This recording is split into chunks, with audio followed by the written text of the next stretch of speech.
पिला माने आज आमे तुमर पंचम श्रेणी विज्ञान विषय प्रथम अध्याय स्वास्थ्य और रोग विषय पढ़ा।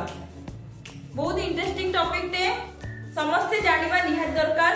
प्रथम आमे जानिबा कि आमे कौन कौन खाद्य खाऊ, कौन कौन खाद्य खाऊ दिगंबर आमे जोर पट्टी टिके जोर को सुकु नहीं मांडिया पेचो जाऊ ठीक अछि। से कहिला भात डाली मांडिया जाऊ ए खाद्य गुड़ा आमे खाऊ ना प्रतिदिन खाऊ आमे आ सहित आमे अन्य खाद्य मते खाऊ जेमिति कि पनीपरिबा साग मुग माने नै फल। तो प्रत्येक दिन आमे खाद्य खाइबा निहारी दरकार। जदि आमे प्रत्येक दिन पुष्टि जातीय खाद्य न खाइबा ताले हमको कोन हे जिवो कोन हबो रोग हबो। को खाद्य पुष्टिसार खाद्य को खाद्य श्वेतसार जातीय खाद्य बा खाद्यर केतेटी उपादान रहिछि ताकू खाइबा द्वारा हमर कोन हबो किबा न खाइले हमर कोन कोन हबो से विषय आज हमें पढिबा। बुझि पालो हमर जो खाद्यर उपादान रहिछि ताइरो सबटु मुख्य दुइटी होछि श्वेतसार आ गोटे पुष्टिसार। ए दुइटी श्वेतसार आ पुष्टिसार जातीय खाद्य यदि न खाइबा ताले हमको केउ केउ रोग हबो आशा हमें ए चार्ट पेपर रे देखबा। प्रथम कोन देछि पुष्टिसार। पुष्टिसार जातीय यदि हमें खाद्य न खाइबा ताले हमको केउ रोग हबो क्वाशरकर। से रोग हेबार लक्षण कोन कोन से खाद्य यदि हमें न खाइबा ताले हमको कोन कोन रोग हबो पढि को तो शिशुर गोड़ हाथ और मुंह फुली जाए चर्म सुखिला और चर्म रे घा देखा जाए मुंड बाल कमरा और थरु थरु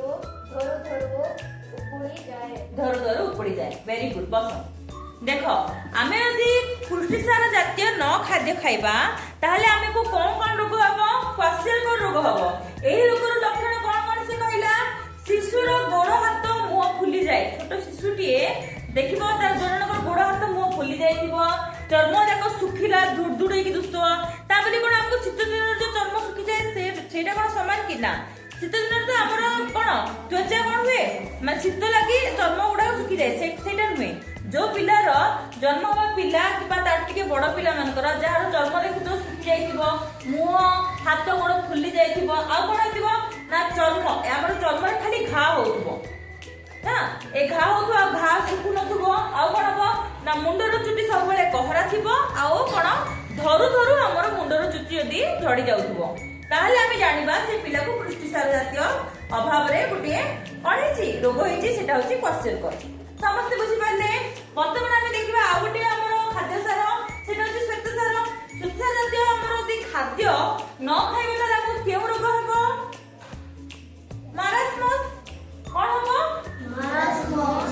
मारास्मस रोगर लक्षण गुडी कोन कोन आमे केमि जानबा जे हमको मारास्मस रोग हेछि आमे केमि जाना कोन गोड़ हाथ सरू हो जाए उच्चता बढ़ी पारे नहीं ओ बहुत भोक लागे जहाँ देखिबो मारास्मस रोग रे जो पिलाटी पीड़ित होइथिबो देखिबो तार गोड़ हाथ कोन हेइबो सरू सरू हेइबो। हम गां मान करे भी हमें देखु जे बहुत पिला कर गोड़ उडा सरू सरू हो जाईची आ कोन तार लक्षण अछि ना उच्चता आ बढ़िबो नै माने तार हाइट आ से लंबा हेबो नै सेठी गेडा ही हेइकी रहिबो आ कोन करे ताको खाली भोक ही लागुथो जेते लोक भोक लागो किंतु पिला माने हमको भोक लागिला हम साधारणतः कोन खाऊ जोटा हमको सहज रे मिल जाए बिस्कुट कुरकुरे नहीं कि आउ कोन लेस एगुडा जिंस हमें बहुत माने कोन करू इच्छा करू खाइबा पे किंतु एगुडा खाद्य खाइला हम देह केबे हेले बढ़िबो नाही देह हानिकारक हबो कि हमको कोन खाया कथा भात सुजी उपमा खीरी जोड़ा कि हम घरे प्रस्तुत करूचे हाँ जोड़ा कि हम देह पे भलो से जिंस हमें खाइबा कथा।